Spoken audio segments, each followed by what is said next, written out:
fl-isem tal-Missier u tal-Iben u tal-Ispiritu Santu. Amen. L-għodwa tajba lil kulħadd, lilkom u dawk li qegħdin jisimgħuna permezz tal-mezzi tal-komunikazzjoni soċjali. Il-grazzja ta' Sidna Ġesu Kristu, l-imħabba t'Alla u l-għaqda fl-Ispiritu Santu dawn ikunu magħkom ilkoll. Ħuti sejrin niċċelebraw din-l-Ewkarestija illum l-erba' it-tielet Ħadd ta' matul is-sena. Nistedinkom sabiex tagħmlu l-intenzjonijiet tagħkom min-naħa tiegħi se noffri qudiesa għal l-erwieħ ta' Toni u Bertu Borġ. Biex inkun jistħoqilna ejjew nitolbu l-Mulej jgħinna u jaħfrilna. Ngħidu flimkien nistqar l-Alla li jista' kollox u lilkom ħuti li jien għadni btħafna bil-ħsieb, bil-kliem, bil-emil, bil-ħallejt tiegħi l-akbar tiegħek. Għalek nitlob l-imqazza Marija dejjem Verġ, l-anġli u l-qaddisin koll u lilkom ħuti biex titolbu għalija. Iħenna għalina Alla li jista' kollox jaħfrilna dnubitina u jwassalna għal ħajja ta' dejjem. Mulej ħnina, Kristu ħnina, Mulej ħnina, nitolbu. Walla ta' dejjem li tista' kollox, mexxi l-emil tagħna skont ir-rida tiegħek biex fisem ibnek il-għażiż inkattru l-emejjel tajba tagħna bibnek Ġesu Kristu Sidna li hu Alla u miegħek jgħix u saltan flimkien mal-Ispiritu Santu għal dejjem ta' dejjem.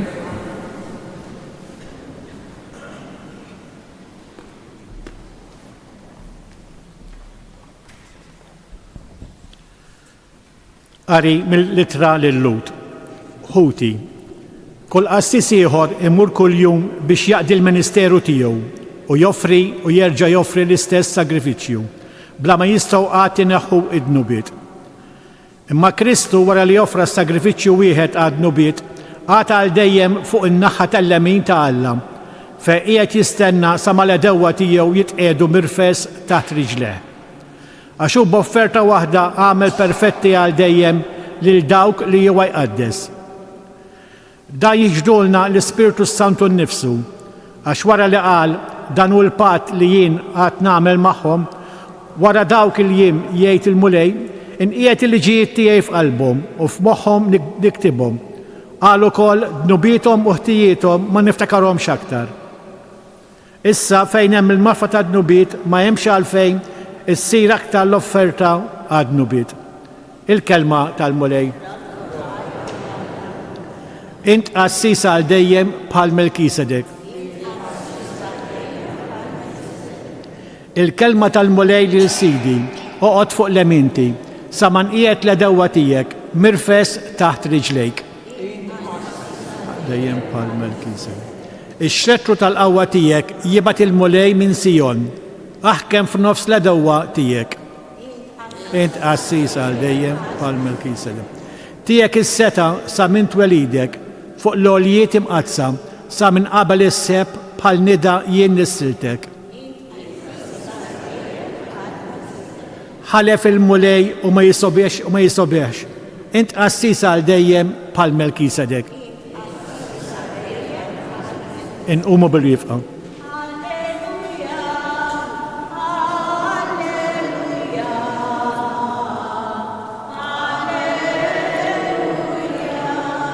Iż-żerrija hija l-kelma ta' Alla, il-bidwi u Kristu. Min isib lilu għandu il-ħajja ta' dejjem.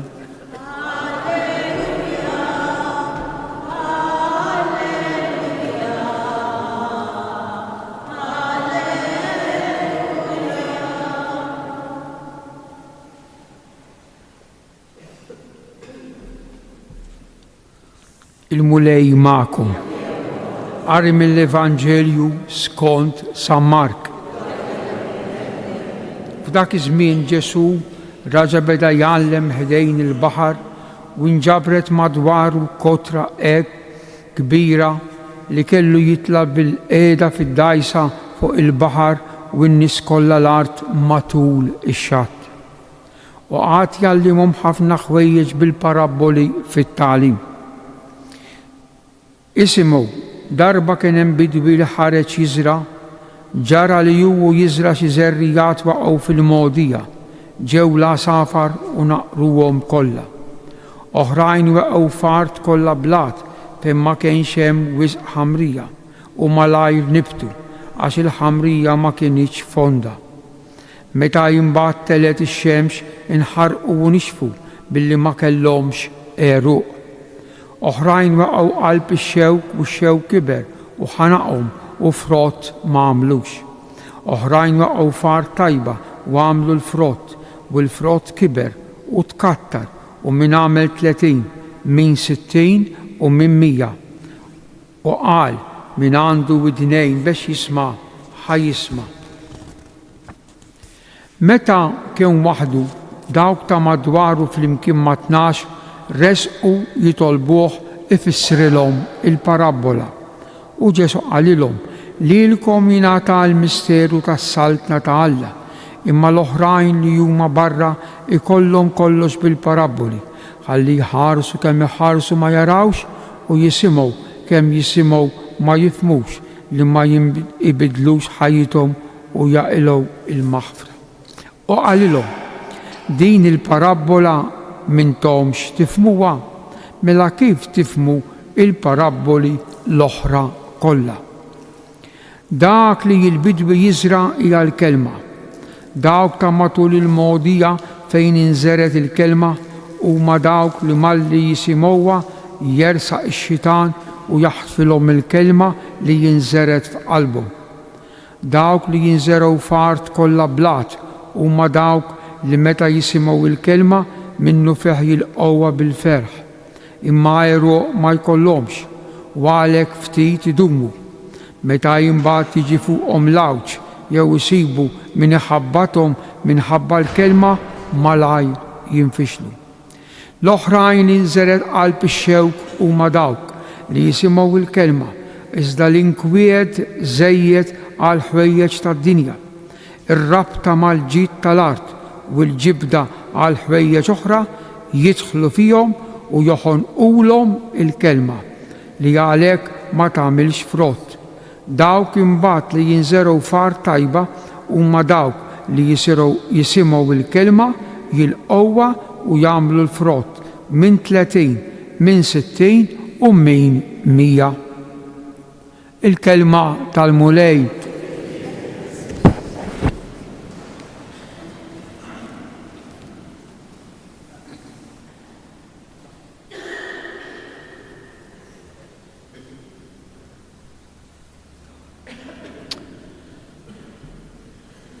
Dawn il-jiem jew il-bidu tal-ġimgħa li għaddiet il-taqra raġel miegħi.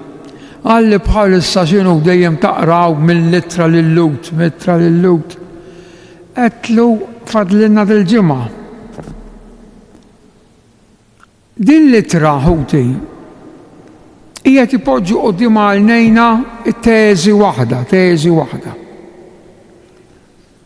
Illi jurina id-differenza fundamentali, ċentrali, id-differenza bej il-qassisin tat-Testament il-qadim plus il-qassis il-kbir tagħhom. U l-qassis il-kbir tagħna Ġesu li kif edna fis-Salm responsorjali edna applikata għal Ġesu int qassis għal dejjem bħal Melkisedek. Għaliex Melkisedek? Ninżawx kemm il-billudi. Melek, sadik, tzedek, sultan, melek, sultan tal-ġustizzja. Għaliex ma qedniex int qassis għal dejjem skont l-ordni ta' Mosè jew ta' David jew ta' xi wieħed mill-profeti Ġeremija, Iżajja, għaliex Melkisedek? Għaliex?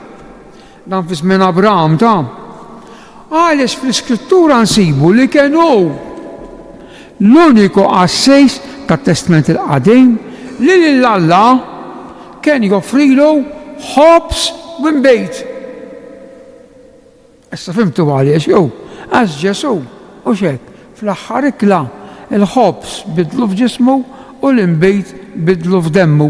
Għalhekk dejjem inkantaw tu es-saċerdus in eternum int qassis għal dejjem secundum ordinem skont l-ordni skont il-ġebbieda ta' Melkisedek.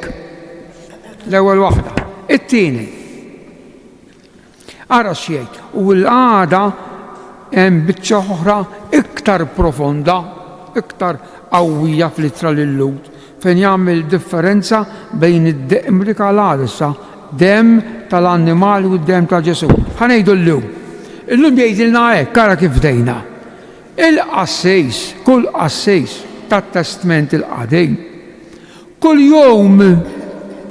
jum jaqdi il-ministeru tiegħu, ix-xogħol tiegħu, il-ministeru, ix-xogħol tiegħu, x'kien ix-xogħol tal-qassejs, x'kien?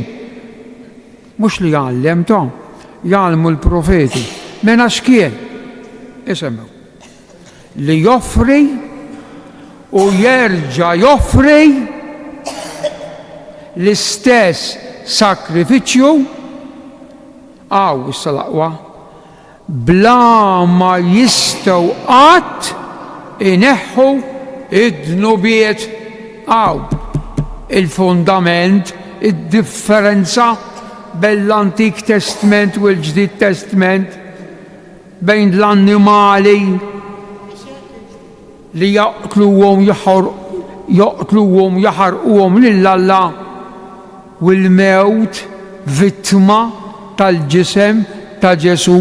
Hawn id-differenza. Annimal, dem ta' annimal u x'inhu qatt ma jista' jħaħfer ineħħi id-dnubiet qed jgħidilna l-awtur tal-ittra lill-Lut l-iskrittura mqazza u nafu dem ta' annimal qas dem ta' bniedem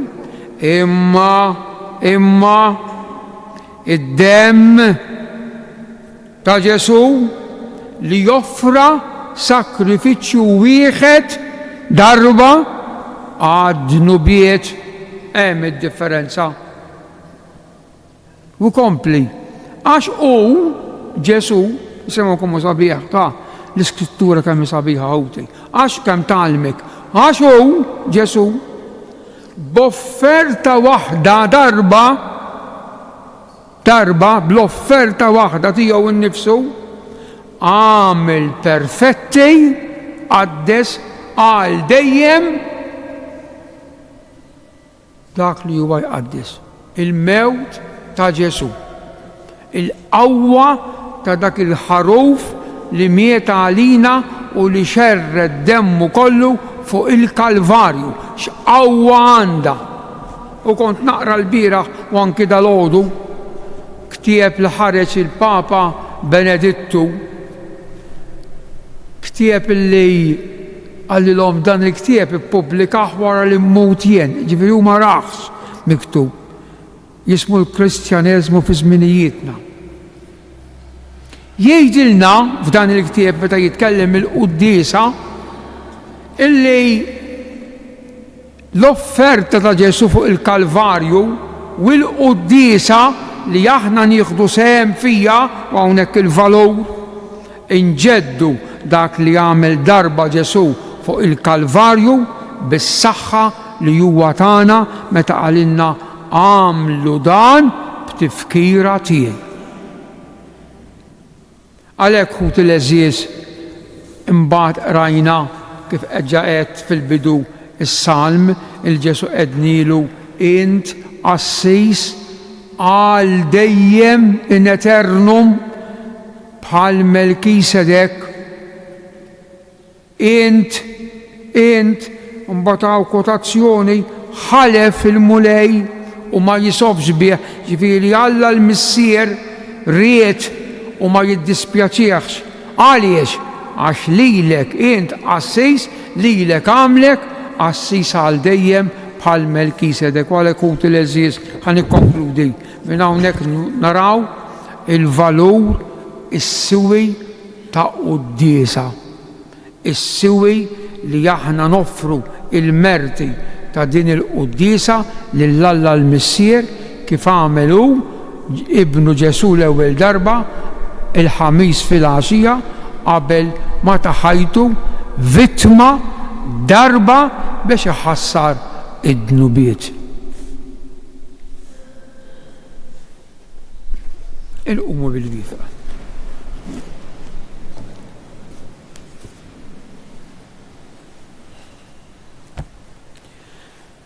Il-kelma li għada kemm inżeret fi qlubna nagħmluha talba lil Missier u ngħidulu isma' mulej it-talba tagħna sabiex il-predikazzjoni tal-Vanġelu tikber u tagħmel ħafna frott fid-dinja nitolbu. Sabiex dawk responsabbli mill-opinjoni pubblika ifittxu li jinislu fil-qalb tal-bniedem is-sewwa u t-tieba nitolbu. Sabiex min qiegħed ibati isib id-dawl fil-kelma tal-Alla u l-kelma ta' kuraġġ u tama nitolbu. Għati mulej il-mistrieħ ta' dejjem il-dawk li għalihom qegħdin noffru dan is-sakrifiċċju u l-erwieħ li qegħdin jistennew it-talb tagħna nitolbu. U Alla Missier, bibnek Ġesu Kristu Sidna, inti qedtilna kull ma kellek tgħidilna, għatina nitolbuk li nisimgħu kelmtek bi Kristu Sidna.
Tolbu ħuti biex is-sagrifiċċju tiegħi u tagħkom ikun jogħġob l-Alla il-Missier li jista' kollox.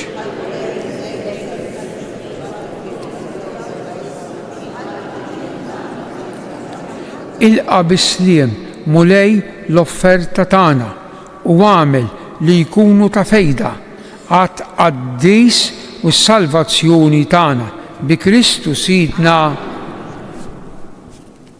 Il-mulej ma'kum, nerfaw lubna l-fuq, nidżu ħajr lil-mulej Alla tagħna. Sewwa u xieraq tas-sew, mulej Missier qaddis, Alla ta' dejjem li tista' kollox, tajjeb u taġi tas-salvazzjoni tagħna li dejjem u kullimkien inroddulek ħajr bi Kristu Sidna. U ħenna għalina fil-miżerji tagħna, oġbu jitwilet minn verġni, miet fuq is-salib biex jaħlisna mill-mew ta' dejjem u l-xosta għal ħajja biex jatina il-ħajja bla tmiem. Għalhekk mal-anġeli u mal-arkanġeli, mat-troni u mad-dominazzjonijiet, mal-tajja kollha tal-eżerċiti tas-sema intennu l-innu tal-glorja tiegħek u ngħidu bla qeda qaddis.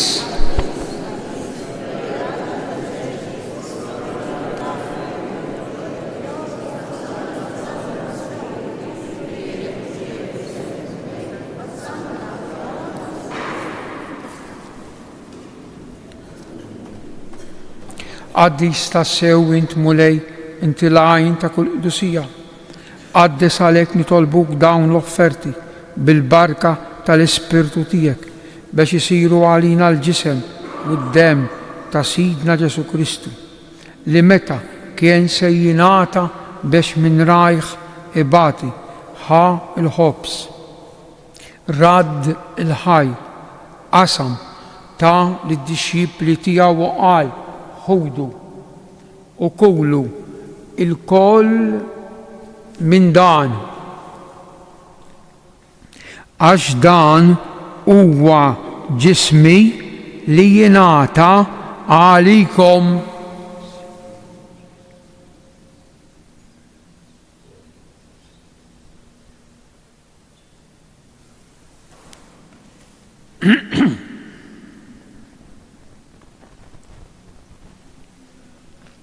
Ekku kol wara l-ikla ħal-kalċi, reġa radd il-ħaj tali disċipli tiegħu qal ħudu biex ħorbu minnu il-kol għax dan huwa l-kalċi ta' demmi tal-patt il-ġdid li jibqa' dejjem, id-demm li jixxerret għalikom u għall-bnedmin kollha għall-maħfra tad-dnubiet.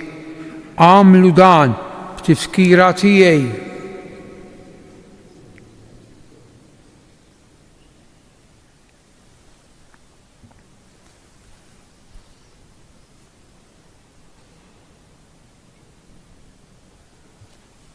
Danu il-misteru tal-fidi inħabru.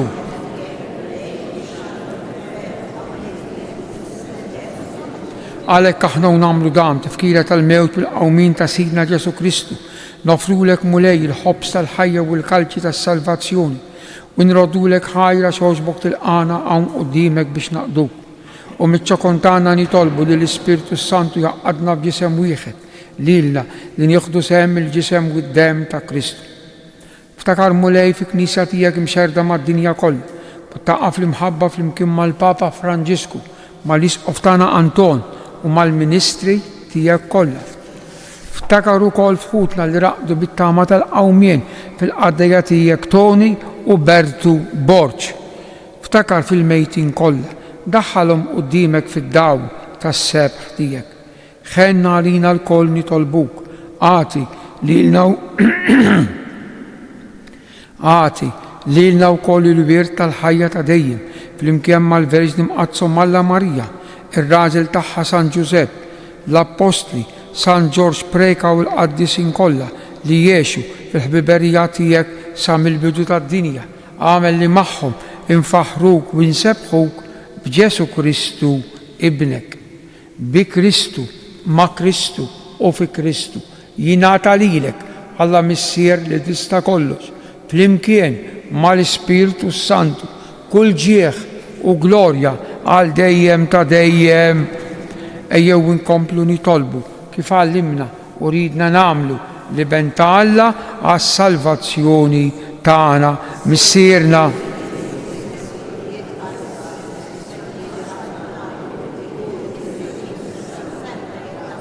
Ħobżna ta' kuljum għatina llum, aħfrinna dnubietna bħalma naħfru lil minu ħati għalina.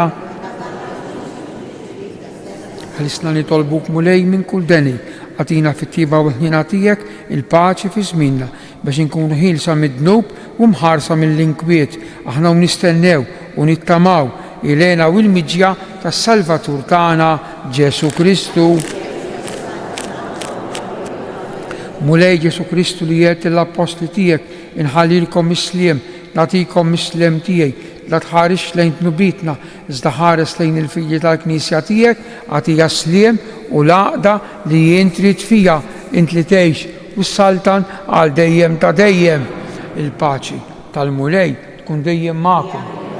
Għatu il-paċi lil xulxejn, paċi magħkom. Ħaruf tal-Alla.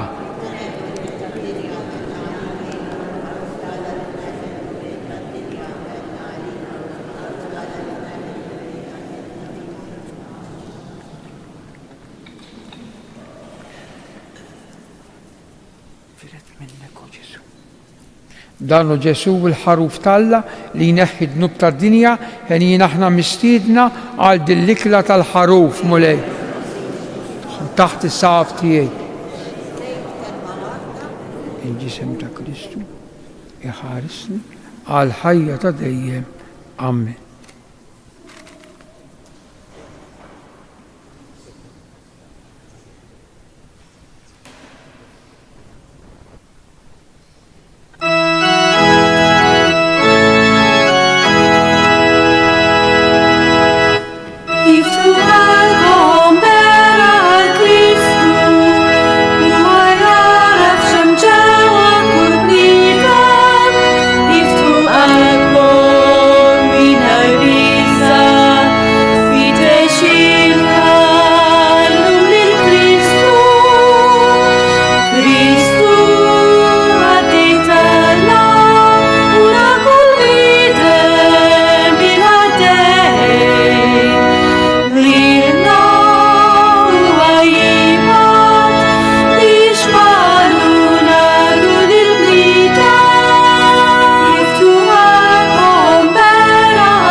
Glorja lil Missieru lill-Iben u lill-Ispiritu Santu. Grazzi, Sinjur Alla, waħfirli. Nitolbu, u Alla li tista' kollox, qawwina fil-ħajja tal-grazzja tiegħek u għamel li dejjem ikollna l-ġieħ li natuk is-servizz tagħna. Bi Kristu Sidna, il-mulej magħkom. Iberikkom Alla li jista' kollox, il-Missier u l-Iben u l-Ispiritu Santu. Slim għalik Marija bil-grazzi mimlija l-mulej miegħek, birka inti fost in-nisa u mbirek il-frott tal-ġuf tiegħek Ġesu. Slim għalik Marija bil-grazzi mimlija l-mulej miegħek, imbirka inti fost in-nisa u mbirek il-frott tal-ġuf tiegħek Ġesu. Slim għalik Marija bil-grazzi mimlija l-mulej miegħek, imbirka inti fost in-nisa u mbirek il-frott tal-ġuf tiegħek Ġesu. Madonna Tapini, Sultana tal-Familja, ħarstek fuqna dejjem żomm. Morru fil-paċi ta' Kristu. Il-ġurnata tajba l-kulħadd.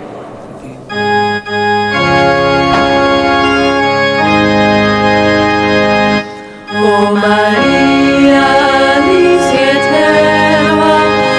Altu se, Maria,